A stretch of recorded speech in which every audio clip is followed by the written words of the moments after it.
बस्तर की सुरक्षा बलों ने नक्सल संगठन के सबसे बड़े लीडर बसवा राजू को ढेर करने के बाद अब बचे नक्सल लीडरों को बस्तर आईजी सुंदरराज पी ने बड़ा ऑफर दिया और कहा कि अब बसवा राजू के बाद कोई भी जनरल सेक्रेटरी नहीं बन पाएगा क्योंकि उनका संगठन खत्म होने की कगार पर आ गया है। वहीं बचे लीडरों को अंतिम चेतावनी देते हुए कहा कि गणपति देवजी, सोनू, हिड़मा, सुजाता के रामचंद्र रेड्डी, बार से देवा सहित अन्य लीडर अब खुद आकर आत्मसमर्पण कर दें और सरकार की पुनर्वास नीति का लाभ लें, वरना उनकी मौत बसवा राजू से भी भयानक होने वाली है। साथ कहा कि माओवादियों के जितने भी बड़े लीडर कहां छुपे हैं और उनके ठिकानों की जानकारी बस्तर पुलिस के पास पहुंच चुकी है। ऐसे में उनके पास मात्र एक ही विकल्प बचा हुआ है, आत्मसमर्पण करें, हिंसा त्याग कर, हत्या छोड़कर मुख्य धारा से जुड़े, वरना अंजाम भुगतने के लिए तैयार हो जाएं।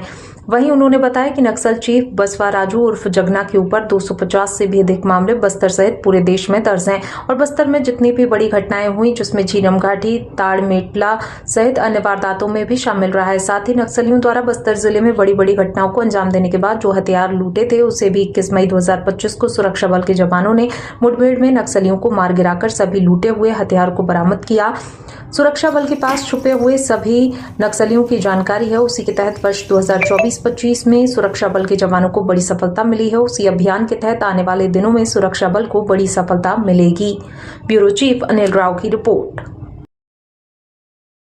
बसवराज उर्फ BR दादा उर्फ गंगन्ना CPM माओवादी संगठन का आखिरी जनरल सेक्रेटरी होगा, क्योंकि इसके बाद किसी और जनरल सेक्रेटरी का कोई आवश्यकता नहीं होगा। खुद ये संगठन आने वाला बहुत जल्दी कात्मक और अग्रसर है। तो गणपति हो, देवजी हो या सोनू हो, हिड़मा हो, सुजाता हो, के रामचंद्र रेड्डी हो, बारसा देवा हो या कोई भी डिविजनल कमेटी मेंबर हो या स्थानीय जो कैडर है, मिलिशिया कैडर हो, सबके लिए ये ऑफर है।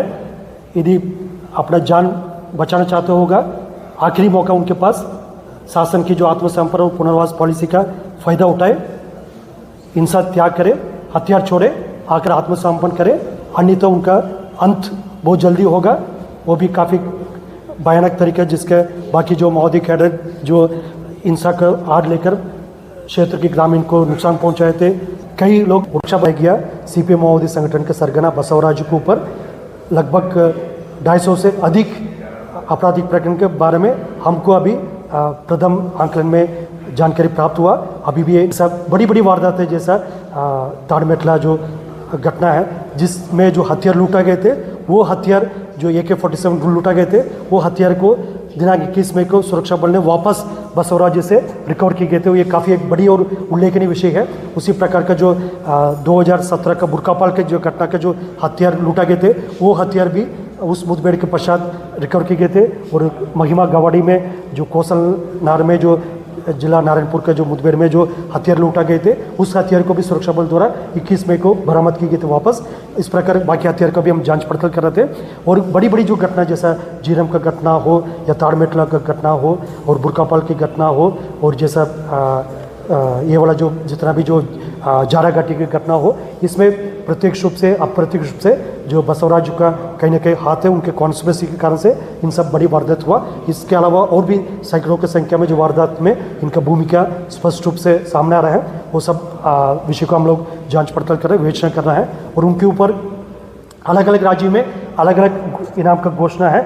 जैसा छत्तीसगढ़ राज्य ने उनके ऊपर 1 करोड़ का इनाम घोषित किए गए थे, उसी प्रकार का महाराष्ट्र, तेलंगाना, उड़ीसा, NIA भी उनके ऊपर इनाम घोषित कर रखा है। और अन्य भी जो LWE स्टेट्स में भी उनके ऊपर इनाम घोषित है। उसका भी ऑफिशियली जो लिखा पढ़ी में लगभग 3.5 करोड़ के ऊपर उनके ऊपर इनाम का जानकारी प्राप्त हुआ। और सुरक्षा बल के पास सबकी लोकेशन की जानकारी है, उसी आधारित हम लगातार अभियान संचालित कर रहा है। और जिस तरीके से 2024 और 25 में हमको काफ़ी उल्लेखनीय सफलता मिला, काफ़ी निर्णायक बढ़त मिला, उसी हिसाब से आने वाला समय में भी हमको नक्सल विरोधी अभियान में काफ़ी उल्लेखनीय बढ़त प्राप्त होगा। और उसी दिशा में हम लगातार ऑपरेशन कर रहा है। जिसको जहाँ है उनकी लोकेशन हमारा पास लगातार मिलते आ रहा है। उसी आधार पर हम इंटेलिजेंस बेस्ड ऑपरेशंस लगातार संचालित कर रहा है।